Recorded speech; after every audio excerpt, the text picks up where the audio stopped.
Tu te rappelles Slugterra? Oui, c'est une expérience télévisuelle marquante. À l'instar de Sous les mers, le style graphique laisse présager quelque chose de plutôt enfantin, voire médiocre, et les éléments visuels mis en avant dans les épisodes font penser à ceux d'une série destinée à vendre des jouets et pas forcément très réfléchie au-delà de cette ambition. On est donc agréablement surpris par la finesse et la subtilité des dialogues et des scénarios. Effectivement. C'est une série que nous avons découverte à la télévision, ce qui est plutôt rare pour les séries des années 2010, et qui a retenu notre attention car le degré de réflexion qui a été mis dans l'écriture, supérieur à la moyenne, nous a immédiatement sauté aux yeux. Produite par le studio canadien Nerdcorps Entertainment, c'est-à-dire le même que Sous les mers, la série bénéficie du recul critique de décennies de séries animées pour la jeunesse pour approcher des sujets très classiques et des modèles de personnages très ordinaires avec intelligence et malice. Ce parti pris fait mouche, et la série a réussi.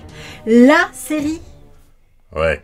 On est encore dans un de ces cas de figure où il y a la série proprement dite, ce que le coffret DVD appelle la saison 1, ici de 39 épisodes, et son infâme furoncle, la saison 2 de 24 épisodes produite sans nécessité aucune, et qui laisse un mauvais goût dans la bouche. Avec Slugterra, le contraste entre les deux parties de la série est particulièrement grand, pour tout un tas de raisons sur lesquelles on aura l'occasion de revenir. Mais étrangement, pas la raison habituelle. Enfin, pas tellement. La saison 1 se termine a priori parce que nous avons coutume d'appeler une fin fermée, en ce sens qu'elle apporte une conclusion à l'intrigue principale et une résolution aux enjeux les plus importants de celle-ci. Mais elle laisse un sentiment d'inachevé parce que des sujets fondamentaux pourtant annoncés en amont et rappelés une fois ou deux au cours du récit n'ont pas été traités. Ce qui fait que j'ai quand même un peu de mal à considérer ça comme une fin, plus comme une amorce de fin qui aurait dû être complétée par un dernier acte et un épilogue. J'ai pour ma part été curieuse de ce que la saison 2 proposerait.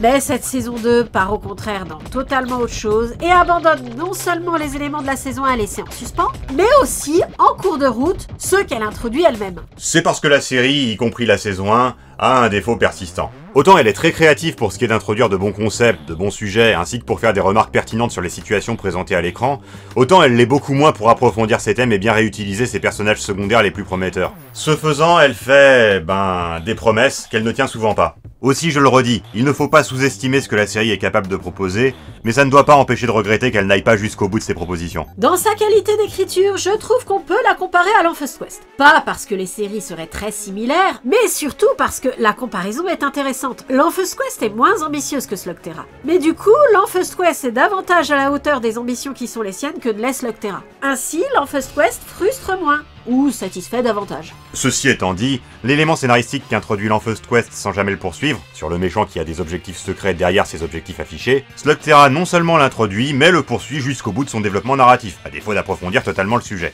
De ce point de vue, Slugterra est une série plus complète. En des temps évasifs comme ça, personne va rien comprendre, il faut résumer la série. Bien. La terre sous nos pieds est creuse, et il existe tout un monde souterrain, Slugterra, qui vit sa vie depuis des milliers d'années à l'abri de l'influence de la surface, qui n'est pour la population de Slugterra qu'une légende. Ce monde, privé de la lumière du soleil, est alimenté en énergie par les slugs, de petits êtres très divers télépathiquement liés entre eux qui batifolent dans la nature avec insouciance, mais qui, par leur seule présence, rendent possible la vie dans les cavernes. Non, on sait pas exactement comment ça marche, c'est juste comme ça. Quand il y a des slugs aux alentours, les cristaux de lumière produisent de la lumière, les plantes poussent, l'eau reste potable et l'air pur. En l'absence de slugs, tout s'assombrit, se pollue et meurt. Les slugs ont chacune un super pouvoir selon leur espèce, comme des Pokémon, mais ont aussi une autre particularité. Lorsqu'elles atteignent une vitesse de 100 miles à l'heure, environ 161 km/h, elles se transforment brièvement pour déchaîner une version plus intense de leur super pouvoir. Ah, c'est donc à ça que ça sert les miles, à ce que la vitesse de transformation des slugs tombe juste? Ce qui est sûr, c'est qu'aux slugs terriens, le maître ne leur servirait à rien. Sa définition est basée sur la circonférence de la surface de la Terre, qui est une légende pour eux. Ce qui explique pourquoi les slugs terriens comptent en miles. Et les anglo-saxons? Mystère. Bref, les slugs se transforment à 100 miles à l'heure. C'est pourquoi les gens les utilisent comme munitions pour se battre. Si la technologie des slugs terriens est très semblable à la nôtre, deux choses leur sont étrangères. Primo, la roue couplée à un moteur, en dehors d'un unique train. Le moyen de transport privilégié des slugs terriens sont des intelligences artificielles en forme d'animaux appelées mécabêtes. Secondo, l'idée d'une arme à distance qui ne serait pas basée sur les slugs. Or, Slugterra est une zone de non-droit. C'est une sorte de Far West sans vrai système judiciaire, sans force de l'ordre officiel en dehors de quelques justiciers autoproclamés ou autres vigiles de supermarché, et où, pour résoudre un conflit, on sort dans la rue pour faire un duel de cow-boy. Un duel de slugs n'est pas comme un combat de Pokémon. Il n'existe pas de conditions claires de victoire.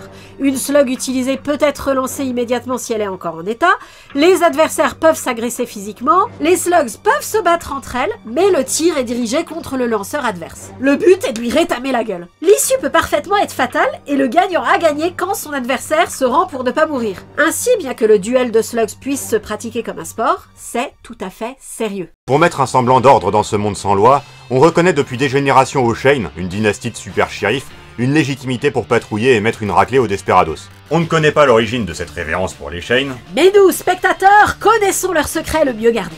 Ils vivent à la surface où ils rentrent se reposer, se marient et ont leurs enfants, qu'ils éduquent dès leur plus jeune âge à devenir shérifs du monde souterrain à partir de leurs 15 ans. Les Shane ont également pour mission d'empêcher chaque monde, celui de la surface et celui sous la terre, de découvrir l'existence l'un de l'autre, car alors les deux entreraient en guerre et laisseraient ainsi aux démons qui vivent au centre de la Terre la possibilité de quitter leur prison infernale et de conquérir la planète. C'est balancé comme ça au détour d'un dialogue. Soyez pas fâchés, c'est pas notre faute, on le dit tel que c'est dit. Si ça arrive un jour, rien ne pourra arrêter les démons qui vivent sous nos pieds.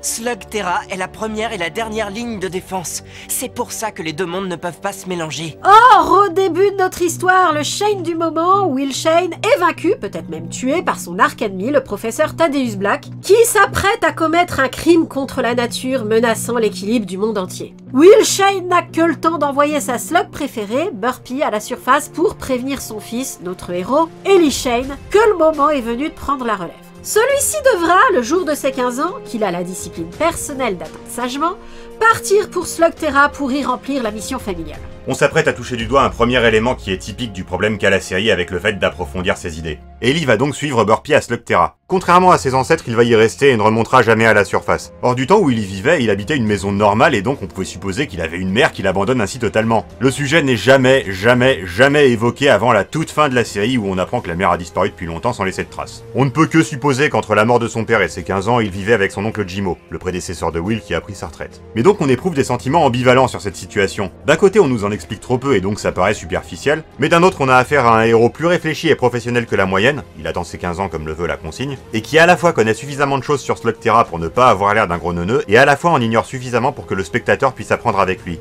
C'est une écriture intelligente, mais qui néglige des éléments importants. Arrivé à Slugterra, Ellie va vivre sur un double épisode un événement pas du tout typique de ce qu'est la série. Il va participer à une compétition pour gagner des slugs. C'est dans le contexte de ce premier double épisode qu'il rencontrera les membres de son équipe, Pronto, Trixie et Korn. Leur présentation détaillée n'étant pas nécessaire à celle de la série, nous la gardons pour plus tard.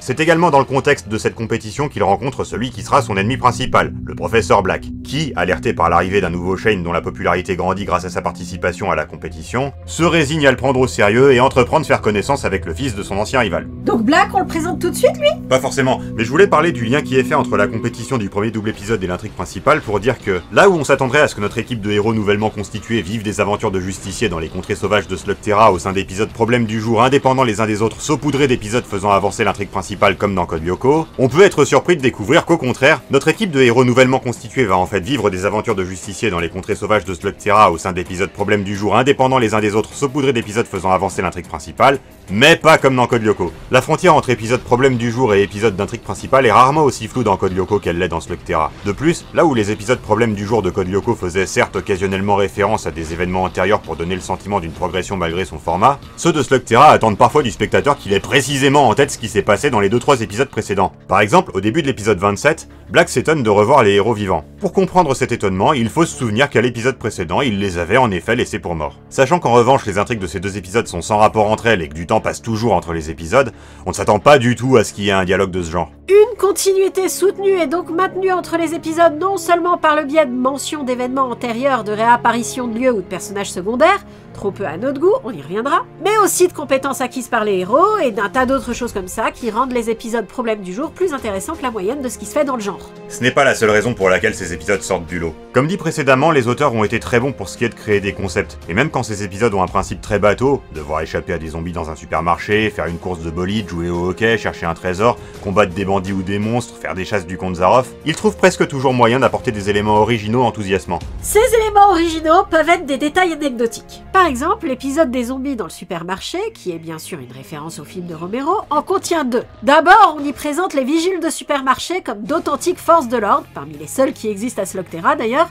hyper motivés, ce qui est un gag très efficace qui resservira dans d'autres épisodes. Ensuite, il s'avère que les zombies en question, qui se comportent comme des morts-vivants typiques, sont en fait des gens normaux contrôlés à l'aide d'une slug par un type habillé en sorcier vaudou. Ellie fait le commentaire que ce sont donc des zombies à l'ancienne. C'est une référence plutôt imprévue dans une série pour à un jeune public de s'attendre à ce que tout le monde sache qu'un zombie, à la base, dans le folklore vaudou, c'est une personne privée de sa conscience contrôlée par un sorcier. C'est pas la seule référence obscure du genre, on y reviendra. Les éléments originaux peuvent également être de vraies bonnes trouvailles conceptuelles. Il y en a de plus ou moins inédites ou intéressantes, mais celle sur laquelle je voudrais m'attarder est le cas de l'invincible grand maître. L'invincible grand maître est une vieille femme dont la maîtrise du tir de slug attire de nombreux novices qui désirent devenir le meilleur grâce à son enseignement. C'est hyper classique, on voit ça partout. Ce qui est également classique, c'est que les deux meilleurs postulants sont bien évidemment un gentil, qui est Ellie, et un méchant. Et que bien sûr, l'invincible grand maître choisira le gentil parce que les intentions du méchant sont impures et donc il n'est pas digne de l'enseignement. Hyper classique aussi. Or, c'est une situation tellement classique que les auteurs ont voulu faire preuve d'esprit critique dessus. La situation en cours dans le présent de la série s'est déjà présentée par le passé. Will Shane, le père d'Ellie, et Thaddeus Black, le grand méchant,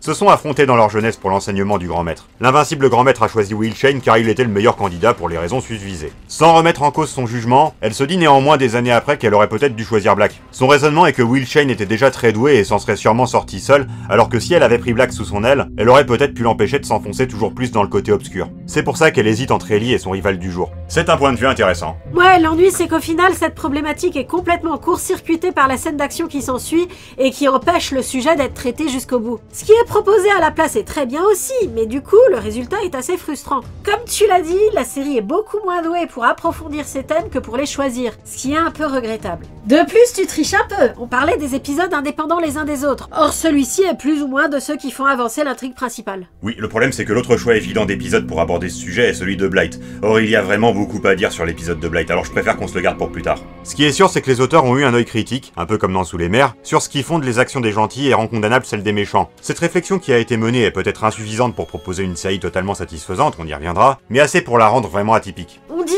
à ce sujet que la compétition du début n'était pas du tout typique du reste de la série. Oui, tout à fait. Déjà parce que le lancer de slugs est beaucoup plus une méthode de combat qu'un sport, même si son utilisation est tellement entrée dans les mœurs qu'elle est autorisée pendant les matchs de hockey.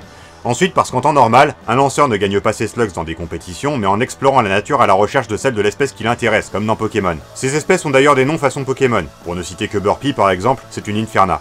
Elle fait du feu. Les slugs aiment être lancés. À d'extrêmement rares exceptions près, elles restent fidèles à leur lanceur dès leur extraction de la nature. Et, une fois lancés, retrouveront leur maître par tous les moyens, en parcourant un réseau de galeries sous le sol de Slugterra pour ratisser les cavernes en 2 temps 3 mouvements par des voies inaccessibles aux humains et assimilés. Autant dire que la domestication des slugs, même forcée, n'est pas présentée comme une activité répréhensible. Cependant, la population de Slugterra a tendance à les considérer comme des bêtes sans conscience, à utiliser comme des outils. Pas Ellie. Ellie parle aux slugs et les recrute en leur proposant poliment de le suivre afin de vivre de grandes aventures avec le Shane du moment et son équipe. En général, ça marche. Autre chose, il leur donne des noms. Sans être inédit dans ce monde, ne serait-ce que parce que son père le faisait déjà avec son Inferna, Burpee, c'est plutôt rare. Mais Ellie lance la mode de le faire, d'abord au sein de son équipe, puis on a l'impression dans le reste des cavernes. Pourtant, au début, ça lui vaut plus que son lot de moqueries de la part du reste du monde. Mais Ellie sait mettre tout le monde d'accord en obtenant des résultats spectaculaires à partir de bons sentiments. De la même manière que le pharaon de Yu-Gi-Oh qui ne rechigne pas à jouer Kuribo en mode attaque, prouvant par là son respect profond pour le jeu, Ellie intègre à ses stratégies les flip-flops, des slugs spéciales qui ont la malchance d'être apparemment incapables de se transformer même à grande vitesse, à tel point que flip-flop est utilisé comme une insulte pour les slugs inefficaces d'autres variétés. Mais Ellie explique, dans les webisodes qui accompagnent la série, que leur incapacité à se transformer peut en faire des atouts irremplaçables, démontrant par là non seulement son talent personnel, mais son estime exceptionnelle pour les slugs. Comme on a dit, les slugs sont nécessaires à l'équilibre du monde. En l'absence de soleil, c'est leur énergie qui donne vie aux cavernes. On a dit qu'on ne savait pas exactement comment ça marchait, mais on sait que c'est leur présence qui fait luire les cristaux qui produisent de la lumière. On suppose qu'elles émettent une sorte d'onde qui fait vibrer le cristal en question, et que c'est de la même manière qu'elles peuvent purifier l'eau et l'air et encourager la croissance des plantes. La connexion qu'elles ont entre elles permet également de maintenir fermé le portail magique qui retient les démons, les Darkban, prisonniers dans les cavernes profondes au centre de la Terre. On en a déjà parlé. Ellie respecte les slugs et donc respecte cet équilibre. De ce fait, et au fil du temps, il parvient à gagner le respect du mystique clan des ombres. Ces êtres mystérieux qui ressemblent à des genres de lémurien panthère noire insectoïde ont pour mission sacrée de protéger les slugs. Mais leur langue incompréhensible, leur désintérêt pour tout ce qui n'est pas une slug et leur caractère farouche les isolent de l'humanité qui les considère comme de féroces prédateurs dont il ne faut surtout pas s'approcher, voire des monstres surnaturels dangereux. Ellie, comme le spectateur, met énormément de temps à se rendre compte que les ombres ne sont pas aussi dangereuses qu'elles en ont l'air, et parvient même à s'en faire des alliés dans leur quête commune de maintenir l'harmonie à Slugterra. Or, le professeur Black menace cette harmonie. Étant, pour une raison obscure, l'exception qui confirme la règle de fidélité des slugs à leur lanceur, il a cherché un moyen technologique d'obliger les slugs à lui obéir, et découvert qu'en utilisant l'eau sombre qui provient des cavernes profondes, il peut les pervertir et les changer en ce qu'Ellie qualifiera de ghouls, des slugs ayant perdu la raison, mais que leur agressivité forcenée rend paradoxalement plus facile à contrôler pour Black, moyennant quelques ajustements. Les ghouls empoisonnent le lien télépathique qui existe entre toutes les slugs. Cette corruption peut les rendre malades, mais surtout affaiblit le sceau qui maintient les Darkban prisonniers. On a bien fait de faire la vidéo sur Legacy of Kain. C'est exactement le même principe que les Ilden avec les piliers et leurs gardiens. Les expériences contre nature de Black présentent donc un intérêt évident pour les Darkban, qui le soutiennent dans ses entreprises, entre autres via l'assistance de l'un d'entre eux, infiltré dans Slugterra. Ayant modifié son apparence pour ressembler davantage à un Slugterrien, ce Darkban travaille pour Black comme homme de main, sous le pseudonyme pas ridicule ni spoilant du tout de El Diablo Snacho. Mais sa servilité vis-à-vis de Black est feinte, sa loyauté reste tout entière dirigée vers les autres Darkban restés prisonniers dans les mondes inférieurs. Ils espèrent que Black leur permettra de quitter leur prison, après quoi il sera leur pion. Mais Black, quant à lui, pense qu'il n'aura aucun mal à maintenir les Darkban sous son contrôle, donc est indifférent au risque que ses actions font courir à Slugterra. Ce sujet ne sera jamais traité. Jusqu'à la défaite finale des méchants, les Darkban n'apprendront jamais que Black a pour projet de les vassaliser, et Black n'apprendra jamais que les Darkban espèrent prendre le contrôle des opérations. C'est un élément frustrant de la fin qui laisse une vraie impression d'inachevé, le principal élément qui me fait dire que l'histoire n'est pas finie, et a besoin d'un dernier acte et d'un épilogue pour la résoudre complètement. Mais c'est surtout typique de la différence de talent des auteurs pour créer des concepts et pour les approfondir. Will Shane est immédiatement monté sur ses grands chevaux la première fois que Black lui a montré une goule. Mais Ellie est plus jeune, donc au début de l'intrigue, Black envisage de façon parfaitement sincère qu'il pourra peut-être convaincre Ellie de le soutenir dans ses projets, et donc d'avoir le shérif de son côté. Ainsi, lorsqu'il se présente à lui, c'est dans une optique de négociation. Mais Ellie a été prévenue que Thaddeus Black est notoirement la dernière personne à avoir vu son père en vie, et lorsque le professeur lui montre une goule, il a la même réaction que son père. Bon, il l'aurait probablement eu dans tous les cas. Le respect des slugs, on ne rigole pas avec ça chez les Shane.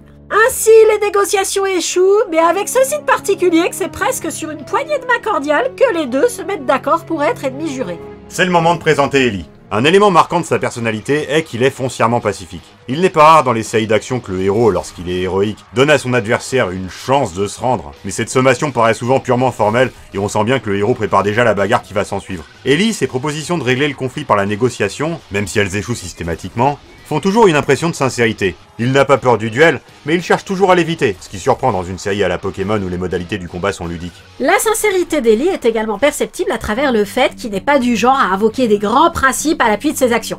Au contraire, sachant qu'il dispose d'un moyen de soigner les ghouls, il n'hésite pas à ghoulifier ses propres slugs pour sauver le monde le jour où c'est nécessaire. Et il le fait avec un tel naturel que c'en est même vraiment perturbant. Ouais, l'ennui c'est que là encore ça tombe sous le coup de la mauvaise tendance des auteurs à botter en touche quand vient le moment d'approfondir les thèmes.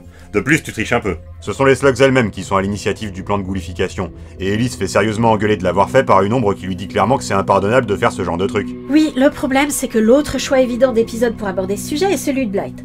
Or, il y a vraiment beaucoup à dire sur l'épisode de Blight, alors je préfère qu'on se le garde pour plus tard. Quoi qu'il en soit, Ellie n'est pas un moraliste. Il exerce seulement son esprit critique pour déterminer ce qui est acceptable ou pas. Il a aussi une autre originalité par rapport aux héros du même genre projetés depuis le monde réel dans un univers fantastique. D'une part, il connaît déjà un certain nombre de choses que son père lui a enseignées sur Slugterra, il lui manque juste la mise en situation. D'autre part, sa connaissance du monde de la surface entre en ligne de compte bien plus souvent que dans une série comme Monster Rancher par exemple où c'est immédiatement oublié. C'est Gerhard Stoker, le chasseur le plus dangereux de Slugterra. Et il ne parle pas, lui. On dit que si tu le vois, c'est qu'il est déjà trop tard. C'est pour ça qu'on l'appelle SMM. Silencieux, mais mortel. D'où je viens, silencieux mais mortel désigne un genre de prout. On a notamment parlé des zombies, qu'Ellie connaît bien à travers la pop culture de la surface. Pour les habitants de Slugterra, la surface est une légende. On a bien du mal à imaginer ce qu'ils croient sur leur univers, vu qu'ils voient bien qu'ils ont un plafond au-dessus de la tête, mais ils n'appellent évidemment pas la surface surface. Ils l'appellent le monde brûlant, car ils savent que ce pays fantastique est alimenté par une source d'énergie prenant la forme d'une boule de feu. Comme dit précédemment, le secret de la surface doit être préservé pour assurer le confinement des Darkban au centre de la Terre. Ainsi, Ellie cache qu'il ne provient pas de Slugterra. Il prétend avoir été élevé dans un bunker secret et ne révèle ses origines à ses propres amis qu'assez tardivement. Ellie est à la tête d'une équipe de 4 qui se fait collectivement appeler les Shane et parcourt les cavernes pour répondre à des appels au secours. À part le clan des ombres qui semble être de la même engeance antique que les Darkban, Slugterra compte relativement peu d'animaux mais beaucoup d'espèces bipèdes non humaines qui vraisemblablement peuplaient déjà les lieux bien avant les humains. Il y a des hommes-poissons, des espèces d'elfes bizarres, toutes sortes de créatures un peu plus rares, mais surtout des trolls des cavernes et des topoïdes. L'équipe d'Ellie compte donc un troll des cavernes, Cord, et un topoïde, Pronto. Il est difficile de déterminer s'il faut parler de Pronto en premier ou en dernier. Donc on va faire les deux. Lorsqu'Ellie arrive à Slugterra, c'est pour y découvrir la demeure slugterienne de son père en train d'être pillée ou squattée, c'est pas très clair, par un petit bonhomme bizarre qui parle de lui à la troisième personne et vante des exploits personnels aussi fantastiques qu'invraisemblables. C'est Pronto. Pronto a un caractère fourbe et sournois, mais ce n'est pas du tout un méchant. On le sait d'une part parce que l'aide qu'il tentera de prodiguer à Ellie lorsqu'il fera ses débuts à Slugterra sera proposée sans entourloupe et sans contrepartie, d'autre part parce que l'absence prolongée d'un Shane a fait de Slugterra un paradis pour les bandits, mais un enfer pour les honnêtes gens. Par sa préoccupation pour cette situation, Pronto prouve qu'il fait donc partie de la seconde catégorie. Afin qu'Ellie remporte la compétition qu'on mentionnait précédemment et gagne le prestige et les slugs nécessaires à sa fonction de shérif, Pronto lui dégote un partenaire d'entraînement, Cord. Son recrutement se passe hors cadre, mais le troll des cavernes n'est que trop heureux de participer au retour de la loi dans les mondes souterrains. Cord est le Donatello du groupe. Appartenant à une race d'ingénieurs et d'innovateurs depuis la préhistoire, il se passionne pour le bricolage de mécabêtes et de blasters. Il n'est pas le meilleur dans ce domaine, le scénario préférant généralement faire voyager les héros pour améliorer leur équipement plutôt que de le leur faire chez eux entre les épisodes, mais il connaît les bonnes adresses et ce sera lui qui assurera l'incontournable charabia technologique dont est friand ce genre de série. C'est aussi en partie par son biais qu'on voit que les duels de slugs ne sont pas comme des combats de Pokémon. Le lanceur peut intervenir physiquement dans le combat, et les trolls des cavernes étant des montagnes de muscles, ça arrive particulièrement souvent à Cord. La série n'a pas fait énormément d'efforts pour rendre les créatures de Slugterra inhumaines. Donc les trolls sont juste des humains très grands et très bleus. La corne de Cord semble se trouver sur son casque qu'il n'enlève jamais. Leur principal signe distinctif est d'avoir des mains à 4 doigts. Mis à part ça, on pourrait être tenté de dire que c'est le Jack William Dalton du groupe, qui permet aux Shane d'apparaître comme une bande plutôt que comme une somme d'individualité. En effet, si la saison 2 lui donnera une intrigue romantique, dans la saison 1 qui nous intéresse, Cord sera plutôt discret en termes d'enjeux personnels la plupart du temps. Mais moins que Trixie, la fille du groupe. Ça se discute. Slugterra est une de ces séries d'action-aventure très chastes des années 2000-2010, donc à part l'intrigue susmentionnée avec Cord, il n'y aura pas grand-chose en termes de romance, en tout cas rien du tout qui implique Ellie, Trixie et encore moins les deux ensemble. Donc l'introduction de ce personnage féminin n'a pas du tout un but de shipping. Ellie la rencontre comme participante à la compétition à laquelle il rencontre aussi Cord, donc elle a le même genre de compétences que lui et fait double emploi. Peu d'épisodes lui donnent un rôle proéminent, et lorsqu'il faut lui inventer un défi personnalisé dans l'épisode des chasses du comte Zaroff, le scénario galère à lui trouver quelque chose d'un peu original. Ce serait typique d'un Jack William Dalton, mais elle a une caractéristique. Elle filme tout ce qu'elle voit pour documenter les méfaits commis à Slugterra et les publier sur l'internet des cavernes. Cherchez pas, on n'a aucune idée de comment cet internet peut fonctionner sans câble, ni satellite, ni antenne, ni rien de visible. Toujours est-il que c'est elle qui, par ce biais, incarne la consternation de la population de Slugterra face à l'injustice qui règne depuis la disparition de Will Shane. Et même si ça sert rarement à quelque chose de concret, ça illustre l'enjeu et assoit la légitimité d'Ellie à débouler de nulle part et à se constituer une équipe de justiciers que la situation de leur monde préoccupait déjà avant son arrivée. Il ne semble y avoir jamais eu à Slugterra de système judiciaire. Il y a une forteresse faisant office de prison, mais tout ce qui s'apparente de près ou de loin à des institutions ne sont que des parodies. Il revient donc à chaque citoyen de se défendre, sauf au supermarché, au cinéma, dans les parcs ou à la piscine. Il y a des piscines ? On n'a jamais vu de piscine dans aucun épisode. Sauf au supermarché, au cinéma, dans les parcs ou à la piscine, où des vigiles super motivés prennent sur eux de faire régner la justice. Mais bref, le monde a toujours grouillé dehors la loi. La situation s'est détériorée par la conjonction de deux phénomènes liés entre eux, la disparition de Will Shane et la montée en puissance du professeur Black. On pourrait dire que le professeur Black est un Lex Luthor. Pas au sens où qui que ce soit le prendrait pour un honnête homme, mais parce que, faute de force de l'ordre digne de ce nom et d'un système judiciaire pour le condamner, il agit au grand jour et en toute impunité. Il a acquis au cours de sa vie des compétences techniques et humaines de toutes sortes. Il a construit un train, le Slugterra Express, qui lui donne une position commerciale monopolistique. Il se livre à toutes sortes d'extorsions pour s'approprier des territoires et des matières premières, notamment l'eau sombre dont il a besoin pour ses ghouls, et les hors-la-loi se sont mis à sa solde et agissent donc de manière coordonnée pour opprimer la population. On pourrait dire que, plutôt qu'un Lex Luthor, c'est un caïd de la pègre. Ça n'empêche pas certains cambrioleurs de penser que c'est une brillante idée d'aller voler son blaster sous ses yeux et d'être très surpris qu'il réagisse mal. Mais je ne crois pas qu'on soit censé en conclure que sa réputation n'est pas à la mesure de sa cruauté. Je crois surtout qu'on est censé en conclure que certains slugteriens sont un peu cons. C'est un personnage très charismatique. Son histoire personnelle fait l'objet d'un grand flashback au cours d'un épisode dont le concept est sacrément bien trouvé. Dans un épisode précédent, Black est allé suffisamment loin pour provoquer une réaction musclée du clan des ombres qui l'a téléporté en plein désert, et dans un autre, il a été retrouvé par les locaux et confié à Ellie pour que celui-ci le transfère dans une forteresse imprenable. Après moult péripéties, les héros parviennent à le mettre sous les verrous. S'ensuit donc un épisode où les héros détiennent le méchant et doivent résister aux assauts de ses sbires qui cherchent à le délivrer de la forteresse imprenable où il est enfermé. Black lui-même, n'ayant rien de plus intéressant à faire pendant ce temps, papote avec son geôlier courrier personnel, Ellie, et lui raconte son histoire personnelle. En accord avec ce que je viens de dire, son flashback est vraiment très similaire à celui du caïd dans Spider-Man.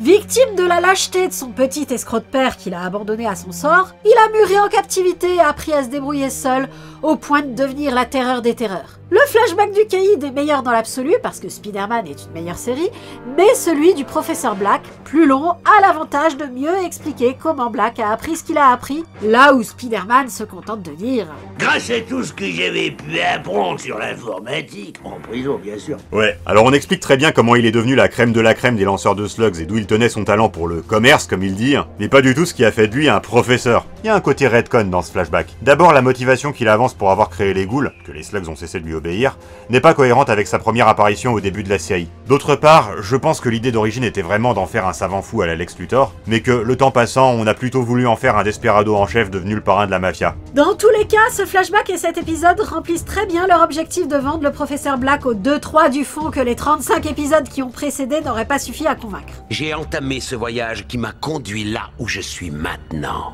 Dans une cellule? Et de montrer qu'Ellie n'est pas en reste. Nous avons déjà présenté Ellie dans suffisamment de détails, mais si l'opposition entre lui et Thaddeus Black fonctionne si bien, c'est parce qu'Ellie a exactement le sens de la répartie et le genre de bonnes idées qu'il faut pour battre ce genre de mec. Le style des dialogues de la série est parfaitement illustré par l'échange qu'on vient de montrer. Ce n'est pas qu'ils seraient exceptionnellement subtils et malicieux comme ceux de Kolyoko, mais ils trouvent le mot qu'il faut au bon moment pour couper l'herbe sous le pied du spectateur. C'est dû au recul critique dont fait preuve la série que nous mentionnions. Les auteurs connaissent les écueils dans lesquels ne pas tomber et ont eu suffisamment de liberté pour ne pas y tomber. Ça dépend sur quels aspects. Ils mettent un certain nombre d'épisodes avant de se décider sur ce qu'ils veulent faire du personnage de Pronto par exemple. Et avec lui, on explore à fond les écueils des personnages comiques. C'est ambigu. Il y a beaucoup à dire sur Pronto. Le principe de base de son personnage est qu'il est extrêmement prétentieux, au point de parler de lui à la troisième personne, avec des compétences qui ne sont pas du tout à la hauteur de ses prétentions. Mais c'est quand même lui qui permet à Ellie de participer à la compétition du début, il le fait sans entourloupe, et c'est lui qui déniche corde. Son talent principal allégué est celui d'être un pisteur infaillible, grâce à ses sens hyper développés de topoïdes dus probablement aux organes qu'ils ont en double. La réalité de cette compétence dépend de l'épisode. Quand c'est utilisé comme le point de départ d'un déplacement des héros, en effet, il peut les conduire sans problème n'importe où. Quand c'est un enjeu de l'épisode, il se plante. Mais les auteurs comprennent assez vite que c'est encore plus drôle si tout se passe au final comme Pronto l'avait affirmé, de préférence par une série d'improbables coïncidences, et Pronto se retrouve à avoir l'efficacité paradoxale d'un personnage comique qui arrive toujours à ses fins malgré son extrême maladresse. Par exemple, il passe tout un épisode à se plaindre d'un autre topoïde bien plus photogénique que lui, qu'il présente comme son pire ennemi alors que celui-ci dit n'avoir jamais entendu parler de lui, et promet de le vaincre à la course à laquelle ils sont tous deux en train de participer, et au final on découvre que c'était réellement son pire ennemi, qu'en plus c'était un agent à la solde de Black envoyé pour voler la récompense de la course, et c'est bel et bien Pronto qui parvient à le mettre en déroute à la fin. Ouais, l'ennui c'est qu'au final il y a un contexte qui permet de comprendre cette histoire de pire ennemi. De plus, tu triches un peu. Ici, la victoire finale de Pronto n'a pas grand chose à voir avec le fait d'être un pisteur. Oui, le problème c'est que l'autre choix évident d'épisode pour aborder ce sujet est celui de Blight. Or, il y a vraiment beaucoup à dire sur l'épisode de Blight, alors je préfère qu'on se le garde pour plus tard. Quant au contexte que tu évoquais, on n'a qu'à le préciser maintenant. On découvre bien plus tard dans la série que Pronto n'est pas n'importe qui. C'est le roi légitime des topoïdes. Le trône est vacant depuis qu'il a fui la montagne topoïde pour partir à l'aventure. Le poids de ses responsabilités était trop lourd à porter pour lui, ou bien il a trouvé que la vie d'un roi était trop ennuyeuse? Ni l'un ni l'autre. Être roi des topoïdes, ça veut dire devoir déboucher les chiottes chez tout le monde et arbitrer des conflits de voisinage insignifiants entre des sujets incapables de penser par eux-mêmes et de se prendre en main. On voit très peu de topoïdes hors de leur territoire. Sur les 3 autres qu'on rencontre dans le reste des épisodes, 2 sont méchants, ce qui suggère qu'il faut une mentalité bien particulière pour s'extirper du mode de vie ordinaire des topoïdes. Toujours est-il qu'être roi des topoïdes, c'est beaucoup de devoirs et très peu de privilèges. C'est un gag. Même plutôt un bon gag, car il met le personnage comique dans des situations comiques sans vraiment le dévaloriser. Sauf que ce n'est pas totalement un gag. C'est une référence. De temps en temps, on dit le nom complet des personnages. Celui de Pronto est Pronto Geronitaupe. C'est un jeu de mots en VO. Géronimole. Sachant que Mole veut dire taupe. Mais quand même, choix étrange de donner un nom de chef amérindien comme ça. Et puis j'ai réalisé qu'en fait, dans certaines tribus amérindiennes, la fonction de chef n'est absolument pas une fonction de pouvoir mais une fonction de régulateur. Ils doivent arbitrer des conflits, mais si la solution qu'ils proposent ne convient pas, personne n'est forcé de leur obéir. Et donc le roi Géronitaupe des topoïdes est en fait plus le serviteur de son peuple qu'autre chose. C'est perché comme référence, t'es sûr que c'est fait exprès? Bah, y avait déjà le coup des zombies à l'ancienne. Peut-être que cette notion de chef amérindien sans pouvoir coercitif est plus connue au Canada qu'en Europe, ce serait logique. Et oui, je suis sûr. Autant je sais pas si, dans les cités d'or, le fait que la seconde base Olmec soit en Afrique est une référence à la légende urbaine comme quoi les vrais Olmecs venaient d'Afrique, autant dans Slugterra, tout est fait pour que ceux qui savent comprennent que c'est voulu. Non seulement il y a l'histoire du nom, Géronitaupe, et en plus, même si on n'y prête pas attention quand on n'est pas attentif... C'est beau ce que tu dis. Merci. Pronto a une sorte de cri de guerre qui est... constaté par vous-même. Ce que tu essayes de dire, c'est que c'est une série assez érudite? Il est évident que la subtilité de certains dialogues et le caractère obscur de certaines références amènent à se demander si d'autres éléments intrigants sont délibérés. Par exemple, l'animation fait que les personnages ont une drôle de façon de courir, comme s'ils étaient sur la lune. Ça se remarque particulièrement chez les personnages massifs comme les trolls. Est-ce que c'est parce que les auteurs sont conscients que le poids est moins important si on est suffisamment loin sous terre? Rien n'est moins sûr, mais la série est suffisamment réfléchie pour qu'on se pose la question.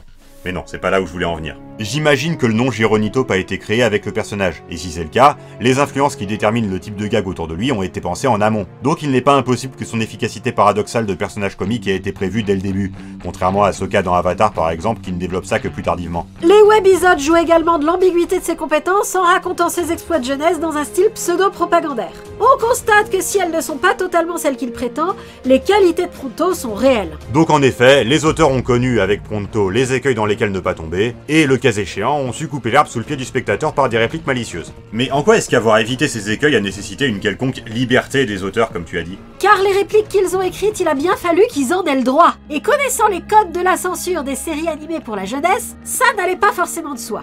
Et j'aurais tendance à dire que le fait que c'est une série canadienne plutôt que des États-Unis a joué dans cette liberté.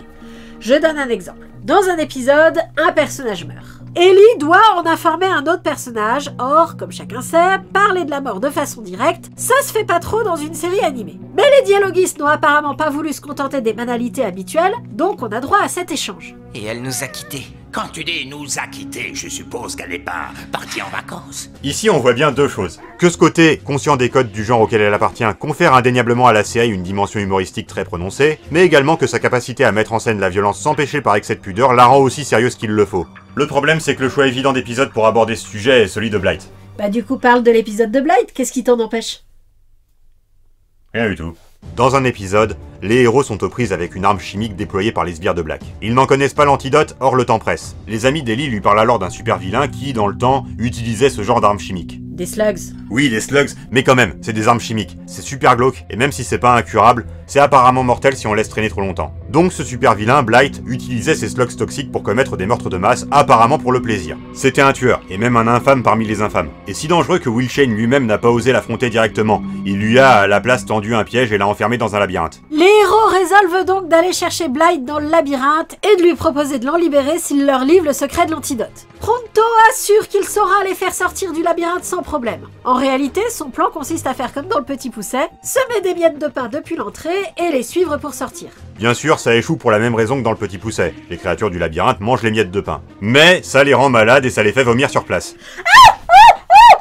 Le vomi est invisible, mais l'odorat hyper développé de Pronto lui permet de suivre la trace du vomi jusqu'à la sortie. Oui, c'est très bien pour les personnages de Pronto, mais c'est dégoûtant. Revenons sur Blight. Les années d'emprisonnement ont été dévastatrices pour Blight. Rendu fou par le fait de devoir survivre seul dans un labyrinthe plein de monstres, il n'inspire évidemment aucune confiance aux héros qui sont terrifiés par lui. On voit bien que ça les emmerde un maximum de devoir le libérer en échange du service qu'il va leur rendre. Blight tient parole et sauve tout le monde avec son antidote. Mais apprenant que son libérateur est le fils de Will Shane, il se retourne contre les héros qui ont ainsi toute légitimité pour le réenfermer dans le labyrinthe. C'est bien pratique pour eux, mais l'intrigue pourrait parfaitement en rester là. Après tout, cette situation du héros qui s'en sort avec le beurre et l'argent du beurre parce que le méchant a eu l'amabilité de s'obstiner est très courante dans la fiction. Mais là encore, les auteurs n'ont pas voulu laisser passer ça sans commentaire. Et Ellie va jusqu'à dire de façon totalement explicite qu'il comptait sur le fait que Blight les trahisse, que même il l'espérait, car cela lui fournit un prétexte, il dit bien prétexte, pour le réenfermer même s'il a tenu parole. Comme avec l'épisode de l'invincible grand maître, ce dénouement frustre parce qu'il évoque un sujet qui n'est pas approfondi. On est dans le même entre-deux que dans tout le reste de la série, et c'est dommage. Mais l'épisode ne fait pas pour autant une impression d'hypocrisie. Ellie n'hésite pas à se suicider provisoirement pour vaincre Blight, donc il n'est pas motivé par la lâcheté, juste par une difficulté à trouver quelle est la décision la plus responsable. Comme dit précédemment, il n'est pas du genre à se référer à de grands principes, et je trouve qu'il y a un certain mérite à se reconnaître bénéficiaire d'une situation immorale qui aboutit à ce que quasi tout le monde soit content. J'aime bien. Il y a dans certains épisodes des messages moraux d'une plus ou moins grande finesse. Mais ce n'est globalement pas une série avec des morales, ce n'est pas son but. Ça peut poser des problèmes par moment. Dans un épisode, le méchant est un type qui fabrique des slugs artificiels. On est censé comprendre spontanément en quoi ça fait de lui le méchant, comparé à ses collègues scientifiques qui fabriquent eux aussi des armes, mais qui elles n'impliquent pas de se passer des slugs. Certes, le méchant fait ça parce qu'il a la phobie des slugs, donc refuse d'y recourir. Mais moi, je suis de son côté.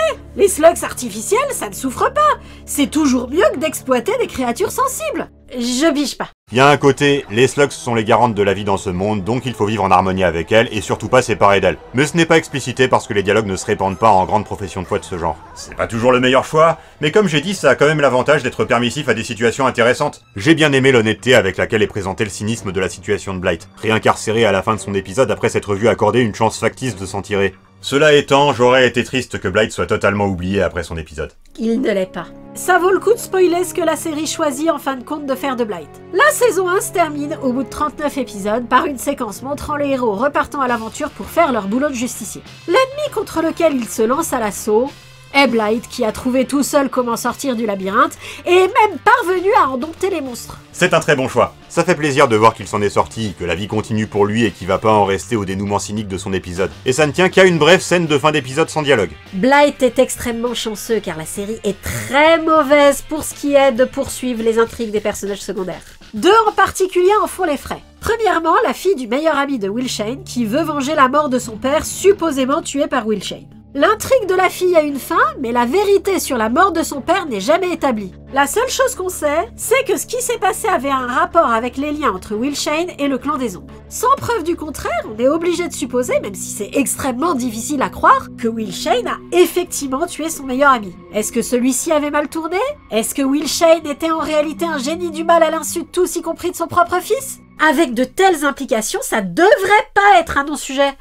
Mais la série considère que c'en est un. C'est un tort objectif. Et puis deuxièmement, il y a Twist. Twist est d'abord introduit comme un 6ème Ranger, mais se révèle finalement être un traître dans l'épisode suivant. Il devient l'âme damnée du professeur Black, son bras droit, sachant qu'il en avait déjà 2 auparavant, son apprenti qui a encore une chance de ne pas devenir comme lui et que les héros envisagent de tenter de sauver, tout ça pour que le personnage soit totalement oublié après justement l'épisode de Blight. Il apparaît comme figurant vers la fin pour montrer que les auteurs ne l'ont pas oublié, mais ça change rien au fait que concrètement sa sous-intrigue a été totalement abandonnée. Ça aussi, ça fait partie des trucs qui, comme l'intrigue de Black et des Darkban dont l'enjeu de trahison mutuelle n'est pas traité, m'ont fait me dire que la fin n'était pas suffisamment conclusive, avait besoin d'un dernier acte et m'a rendu réceptive à ce que pourrait proposer la saison 2.